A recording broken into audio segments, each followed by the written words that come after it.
ایک دن ایک امیر باپ اپنی بیٹی کو ایک گاؤں لے کر گیا تاکہ اسے یہ دکھا سکے کہ غریب لوگ کیسے ہوتے ہیں۔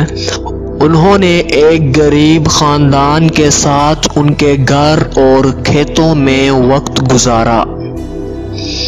واپسی پر باپ نے بیٹی سے پوچھا کہ تم نے دیکھا کہ غریب لوگ کیسے گزر بسر کرتے ہیں، تم نے اس سے کیا سبق سیکھا؟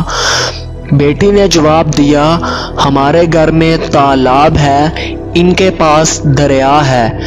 ہمارے گھر میں رات کو برقی قمقمے جگمگاتے ہیں، ان کے پاس ستارے ہیں۔ ہم خوراک خریدتے ہیں اور وہ خود اگاتے ہیں۔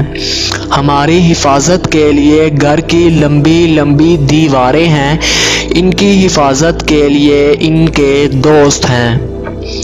ہمارے پاس انسائکلوپیڈیا ہے، ان کے پاس قرآن ہے۔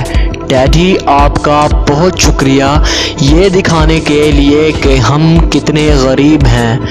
نتیجہ صرف دولت ہی انسان کو امیر نہیں بناتی بلکہ سادگی اور اللہ پر یقین آپ کو امیر بناتا ہے۔